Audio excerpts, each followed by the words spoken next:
ആശാവർക്കർമാരുടെ രാപ്പകൽ സമരം സെക്രട്ടേറിയറ്റിന് മുന്നിൽ തുടരുകയാണ്.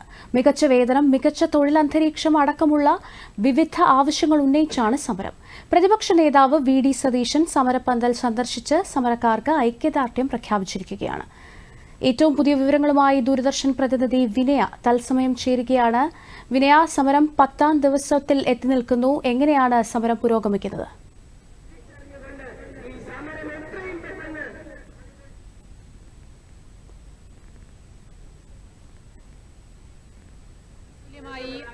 രൂപ അനുവദിക്കുക, ഓണറേറിയത്തിന് ഇവർക്ക് നിലവിൽ ഉണ്ടായിരിക്കുന്ന മാനദണ്ഡങ്ങളെല്ലാം തന്നെ പരിഷ്കരിക്കുക തുടങ്ങിയ ആവശ്യങ്ങളെല്ലാം ഉന്നയിച്ചുകൊണ്ടാണ് 10 ദിവസമായി ആശാവർക്കർമാർ സെക്രട്ടേറിയറ്റ് മുന്നിൽ രാപ്പകൽ സമരം നടത്തിവരുന്നത്.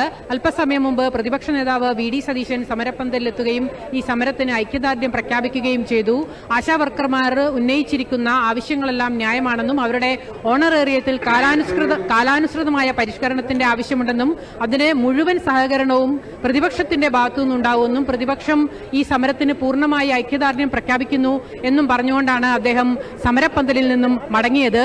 നാളെ വലിയ രീതിയിലുള്ള ഒരു ശക്തി പ്രകടനം സെക്രട്ടേറിയറ്റിന് മുന്നിൽ നടത്താനായിട്ടാണ് ഇപ്പോൾ ആശാവർക്കർമാർ തീരുമാനിച്ചിരിക്കുന്നത്. കേരളത്തിലെ 14 ജില്ലകളിൽ നിന്നുമുള്ള ആശാവർക്കർമാരെ നാളെ സെക്രട്ടേറിയറ്റിന് മുന്നിൽ എത്തിച്ച് വലിയ തോതിലുള്ള ഒരു ശക്തി പ്രകടനം നടത്തി സംസ്ഥാന സർക്കാരിനെ കൂടുതൽ സമ്മർദ്ദത്തിലാക്കാനുള്ള ഒരു ശ്രമമാണ് ആശാവർക്കർമാർ നടത്തുന്നത്. കാരണം 3 മാസത്തെ ഓണറേറിയം ഇവർക്ക് കുടിശ്ശികയായിട്ടുണ്ടായിരുന്നു സമരം തുടങ്ങുന്ന സമയത്ത്.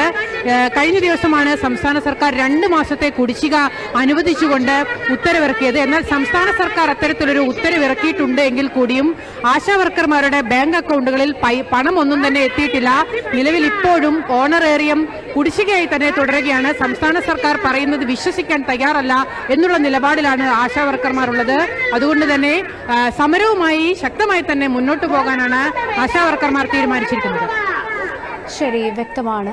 ആശാവർക്കർമാരുടെ രാപ്പകൽ സമരം സെക്രട്ടേറിയറ്റിന് മുന്നിൽ 10ാം ദിവസവും ശക്തമായി തന്നെ തുടരുകയാണ്. വിനയാണ് ഞങ്ങൾക്ക് വിശദാംശങ്ങൾ നൽകിയത്.